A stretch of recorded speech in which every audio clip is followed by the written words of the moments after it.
Hello and welcome back. Eddie Radosevich, Bob Przybylo here from the SoonerScoop.com studios. Welcome back to the SoonerScoop.com YouTube channel. And another week goes by. Oklahoma with a big win on Saturday and an even bigger week coming up. It's going to be tough. Number one team in the land, Auburn on Tuesday.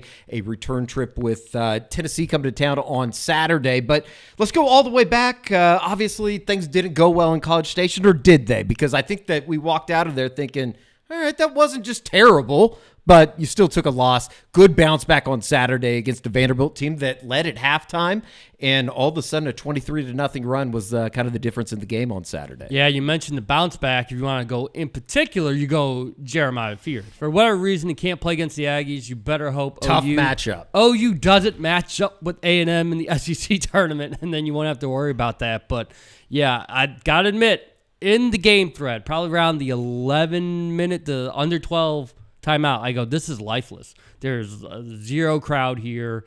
Players aren't playing with that type of intensity. I go, this is going to get worse before it gets better.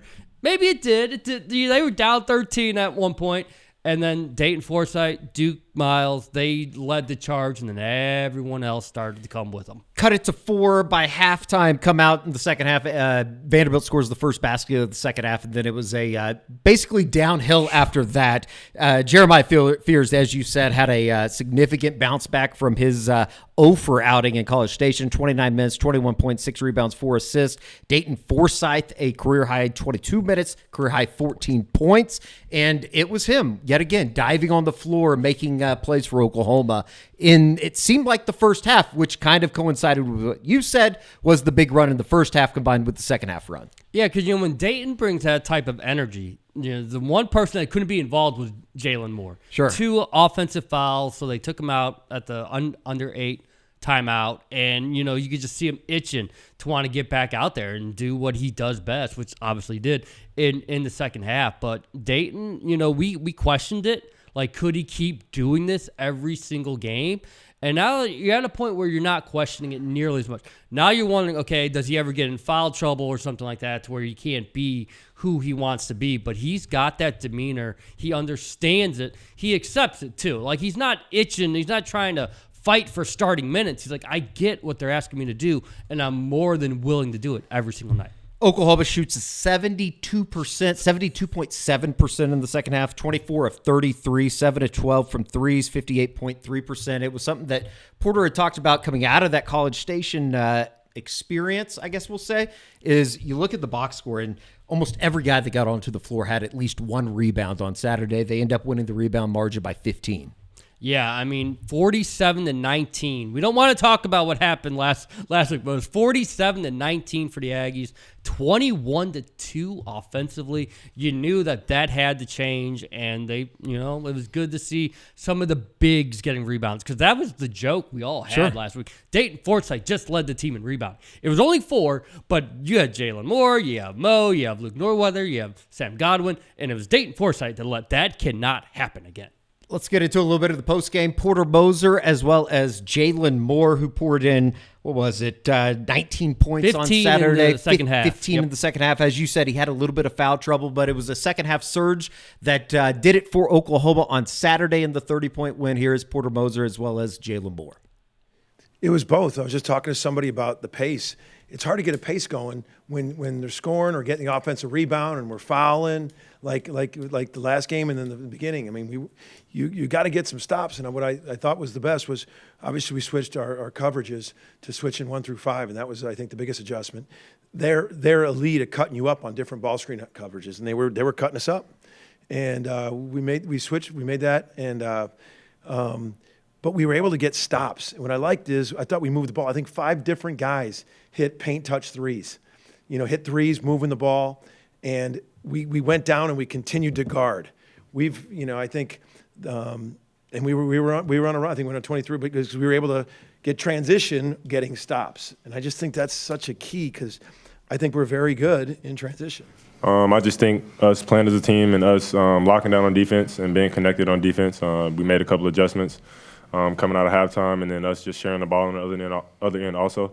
So there's got a lot of guys going. And we created Dayton, Duke, in that group who ended the half, bringing that energy so we can bring that energy towards the second half. So that's kind of what helped us tonight. A lot of switching, as Porter said there, in the second half. Vanderbilt shoots 9 for 30, 1 for 12 from behind the arc after going 6 for 14 in the first half, which was kind of one of those moments is like, all right, is Jason Edwards going to miss in the first half? Yeah, I think they were 5 of 9, I believe. Yeah. At one, and then ended up. They probably were. And then just missed cratered. their one for their last 5 going into the half as Oklahoma built that, I guess the 13-point deficit into a 4-point deficit at halftime. But, for a team that had been looking for offense and it seemed like sometimes it just was not coming easy. The second half for Oklahoma, that was probably the best this offense has run here as of late, and particularly in conference play. There's no doubt about it. And you love seeing Fears with the swag, the confidence back, and the way he's in control when he lays it off the glass. So many people,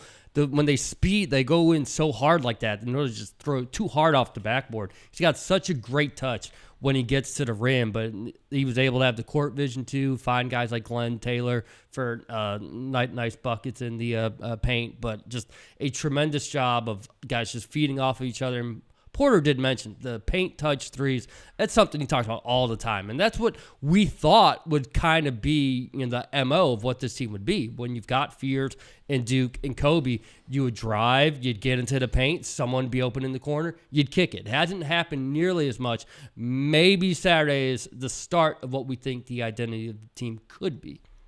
We'll see. We got number 1 Auburn coming to, they're going to Auburn on Tuesday, 8:00 tip-off. Here is Porter Moser talking about Jeremiah Fears' performance on Saturday. We talked 2 days ago, everyone in here, about we thought this was going to be a better game. I think A&M's just a hard game for him because they don't let you get to the second dribble. They're just so physical, and we just keeping his confidence up to know. And then even when it closed down, I think he kicked it. I think it was the beginning of the second half. I think he kicked it out. He took some contact and kicked it out. I think it was to Duke, but it might have been one more to Glenn. But I remember the play that he took it, and he's just so good in the open court to get that kind of pace going. But you can do that when your defense is playing like that. And but I think to see 2 freshmen on any level, but on this level, come in and have the impact they had. It's pretty special to have this day and age with fifth-year seniors everywhere, to have not even a traditional freshman and a true freshman do what they did today was pretty good, and it was more than pretty good. It was good to see. The other backcourt mate that Porter Moser is speaking of, obviously, is Dayton Forsythe. And, I think this is starting to become a little bit more real thing here. I don't know how much we thought he was going to play at the beginning of the season. He certainly injected something into this team, though, here as his minutes kind of uptick. And we've learned he's Sparky. He is Sparky, good old as coined coach. by Brock Morris, Yes. right? Assistant coach Assistant. has termed him Sparky, and he has been a catalyst for Oklahoma on both ends of the floor, and he's made a lot of credit. I think he's kind of turned things around on the defensive end, though. It started on the defensive side. Yeah, and it's key. You mentioned it is both ends. It's not like he comes in and then he just goes off shooting 1-3 after another. He gets in competitive guarding position on defense that maybe some of those guys forget at times. Feels like they're a little too far off and not really pressuring the ball. And he's not afraid, we know, to go into the paint, jump up for contested boards. He's not afraid to dive on the floor. And he's done all the little things. As Porter said going into the season, he makes the winning play. Right. And we all kind of chuckled, like, okay. Well, it's such a cliche line, but it's true. Like, it just seems like he's always in the right spot, which for a true freshman to come in and be able to do that, and not to mention just making the jump from Dale High School, where it was a powerhouse. They won a number of state championships under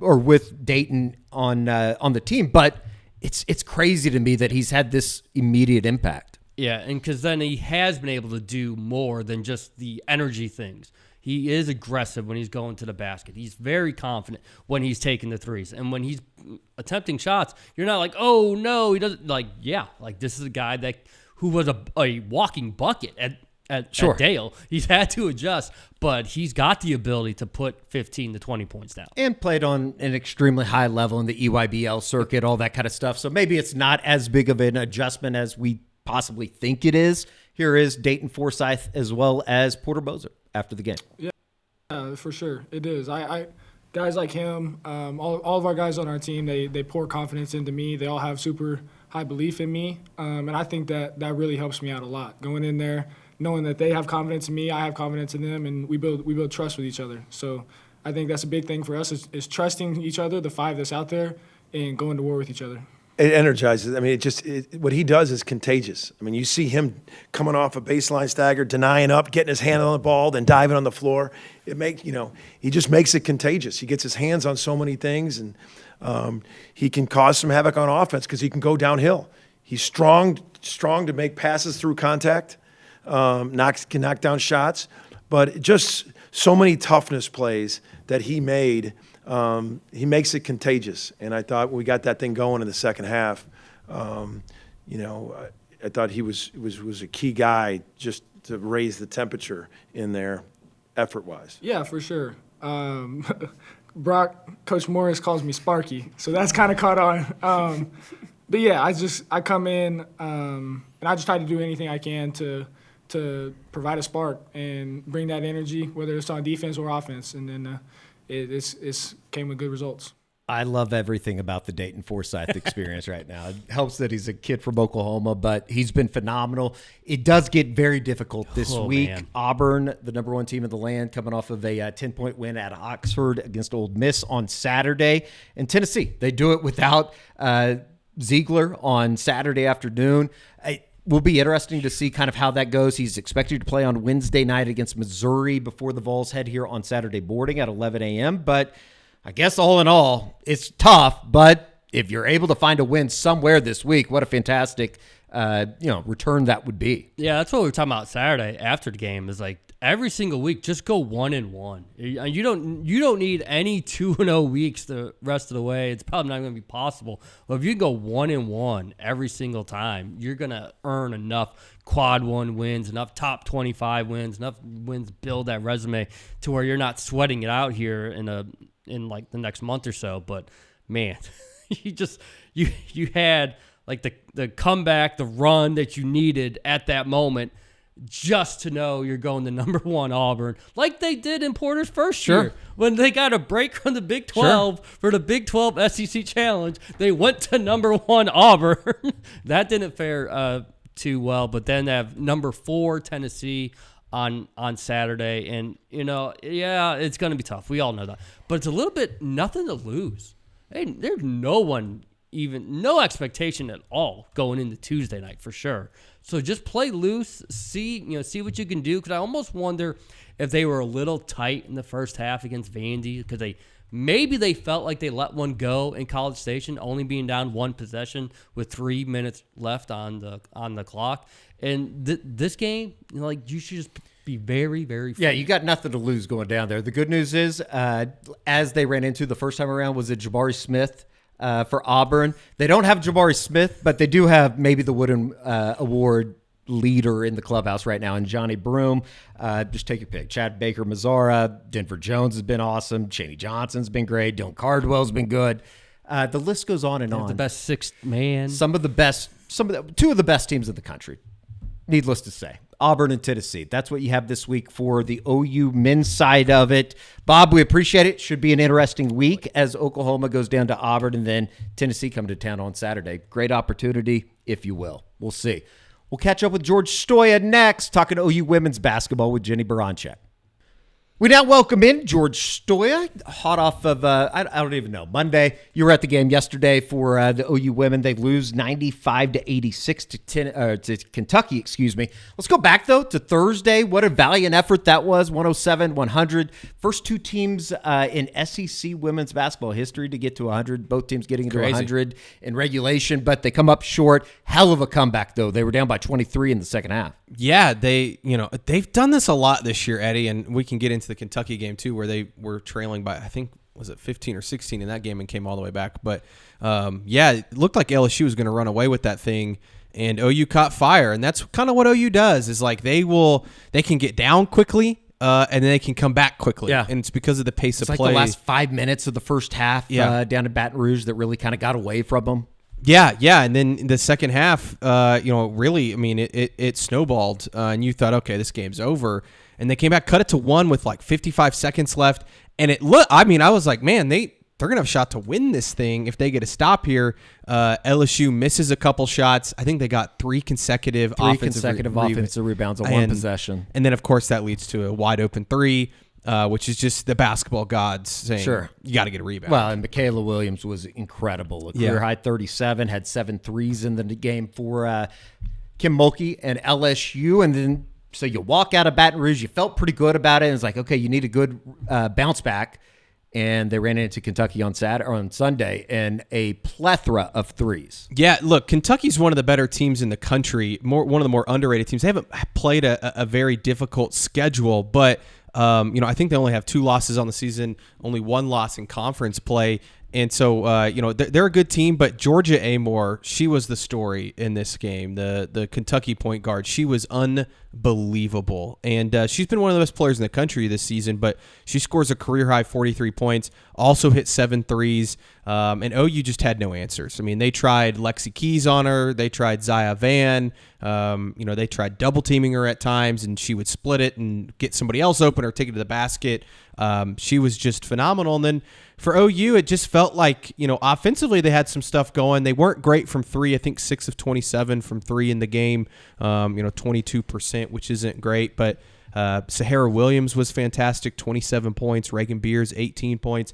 Zaya Van scored a career-high 17. So you felt good offensively. It was just defensively, Eddie, back-to-back games where they let somebody go off. And Georgia Amore, there's no shame in letting Georgia. She's one of the best in the country, but you can't let her score 43. That just can't happen. And I get it. She made some really tough shots, but sure. Kentucky also had a lot of wide open threes. I know Strack for them, Clara Strack, who had only hit 9 threes coming into the game all season, hits 3 in a row against Oklahoma. And it's just like, okay, and they just weren't guarding her. They just opted, and maybe she's not a great 3-point shooter, but after you hit a couple, it's like you gotta get out there on her. So I think it's we talked earlier in the year, the turnovers, that's still somewhat an issue. I feel like they've limited those a little bit more recently. They still seem to come in really crucial moments. It's defense for me, Eddie, that's where this team's struggling, is they have been struggling to defend, especially, at the 3-point line.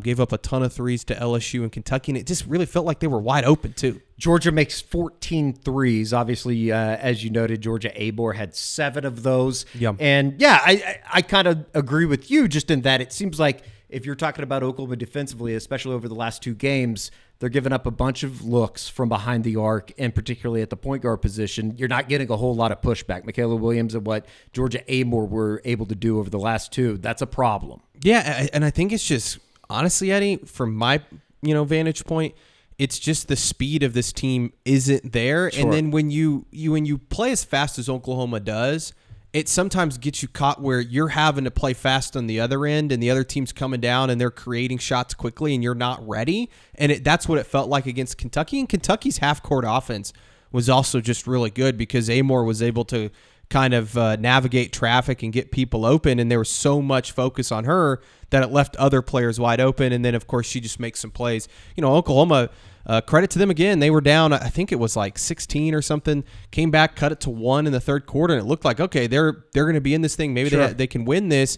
And then Georgia Amore hits, I think, back-to-back threes, and it's like, okay, it's done. A big part of the comeback on Sunday was Sahara Williams, probably her best game in an Oklahoma uniform. 27 points, went 8 for 19 from the floor, 9 for 9 at the free throw line. Also had 5 rebounds on the day. Yeah, look, she's the future, and that's the one thing is, and I know some people are frustrated. They haven't beaten the best teams this year so far. Oklahoma, that is.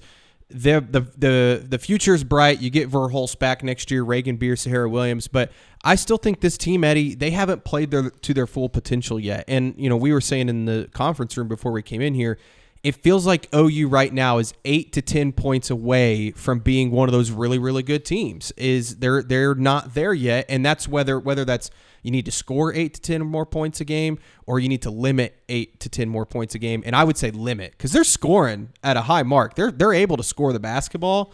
They just can't get stops when they absolutely have to, and they've also struggled rebounding. And it seems like it's kind of the same issues that the men have had at times, where maybe the athleticism isn't there, and they've tried some different things. Raina Scott entering the starting lineup, I think has helped them a little bit. You haven't seen Nevaeh Tot near as much. Zaya Van, I think the future's super bright with her. She gets a little, kind of like Jeremiah Fears a little bit, where she'll turn the ball over, have some mistakes here and there. But I thought the way she played against Kentucky, and I thought she played well. But I don't know, Eddie. It's interesting what to make of this team. I was looking at some stats. They rank 318th in the country in turnovers per game this year. That doesn't seem good, George. No, 19.4, and it's dropped in the last couple weeks. Like they were like towards the. Well, they were winning games. What was it, the Louisville game? They won with 27 turnovers, or was it over 30? Yeah, they were averaging over 20 a couple weeks ago, so it's dropped, and they're still 318th. They rank 12th in the SEC in 3-point percentage at I think 32%, which is a surprising mark for they were kind of fantastic what this team a year had been ago. built on. Yeah, and so they live and die by the three, and they haven't been falling in conference play as much. And then the turnovers, I think you're going to have some of that with the type of offense and the pace they want to play with, but you got to clean those things up, and you got to start hitting some open shots. And I think the athleticism too of this league, which is it's the best league in women's basketball. I do think it's getting to Oklahoma at times. Peyton Verhulst with a rough day from the field on Sunday. Just like I told you this too. I mean, it was like the game where she had, 38 or whatever against Missouri, and then she turns around and scores 3 points against South Carolina. And then LSU, she has a nice game, and they're in the game against a really good LSU team, an LSU team that I think could maybe compete for a national title. And then she turns around, kind of has a clunker against Kentucky. They're kind of living and dying by Peyton Verhulst as well. Good news, bad news type of deal here. You haven't beat any of those teams that are ahead of you in the standings right now. And I think that there is a little bit of growing frustration with that. But at the same time, you do look at the schedule. It gets a little bit lighter. You're not having to play some of the upper echelon teams or the top tier teams in the SEC. Don't play again until Thursday, obviously. Go down to Ole Miss, Auburn, at Missouri, Vanderbilt, the next 4 for Oklahoma through February 20th. All games that I would anticipate Oklahoma should win, honestly. I mean, Ole Miss has had a good year. That's a good basketball team, and I think that'll be a tough road test. Vanderbilt, I don't know if they ended up being ranked today, but they were ranked a week ago, but still a team that I think Oklahoma should beat. And then, like you said, it feels like they should start being able to rack up some of these wins. It was a front-loaded schedule where you had Texas, South Carolina, LSU, Kentucky, all in the beginning, first was that 7-8 games. Now you go in the back half and you're playing some unranked teams, some teams that you should win. But again, if you don't shoot the ball well from three and you turn the ball over, you're not going to win many basketball games. And so I think that, Jennie Baranczyk and her group, they need to kind of reset themselves for this back half of the stretch and then, get into SEC play. They're still ranked number 15th in the country because I think people realize how tough their schedule's been so far. And again, Kentucky, I think Kentucky's going to end up being – a 2 or 3 seed in the NCAA tournament. I mean, they're that good, and they haven't really lost to anybody. So I feels like, and we're going to find out how good they really are. Their schedule's about to be extremely tough, but this team is still right there. You asked me, last week, could they end up hosting a regional? They're still right there. They're right on that fence. They got to start racking up some wins, though, down the stretch here, or else they might fall out of that, top 16. Kenny Brooks done a excellent job here in his first year in Lexington after coming over from Virginia Tech, I believe. So that's where Georgia Amore was as well. Oh, was it really? Yeah, she transferred in. So she's a boss, dude. She's a baller. She is. Look, she's not very big. But boy, she was talking a lot of shit too. So when you drop 43 on someone's head, I think you get to talk a little shit. 16-6, 4-5 now. Yeah. Oklahoma back in action on Thursday against Ole Miss. Yep, should be a good one. Again, I think Oklahoma should win this game. But the SEC is a tough conference. I mean, you saw Auburn this week compete with South Carolina, and Auburn's terrible. They might be the worst team in the conference this year, and they hung in there with South Carolina for a little bit, and then South Carolina kind of pulled away. But this conference, man, it's tough. It's just like the men's. It's a very, very difficult conference athletic-wise, and I think that Oklahoma just needs to really lean on its experience. But also, again, you love what you see from Zaya Van. I wonder if you start to play her a little bit more because she's very dynamic. Be interesting to see what Jennie Baranczyk does there with the point guard position for Oklahoma. All right, that's going to do it for this week's Hoops Report. For Bob and George, I'm Eddie. We'll see you right back here on the SoonerScoop.com YouTube channel next week, recapping everything that is on the hardwood for the Oklahoma basketball programs. We'll talk to you then.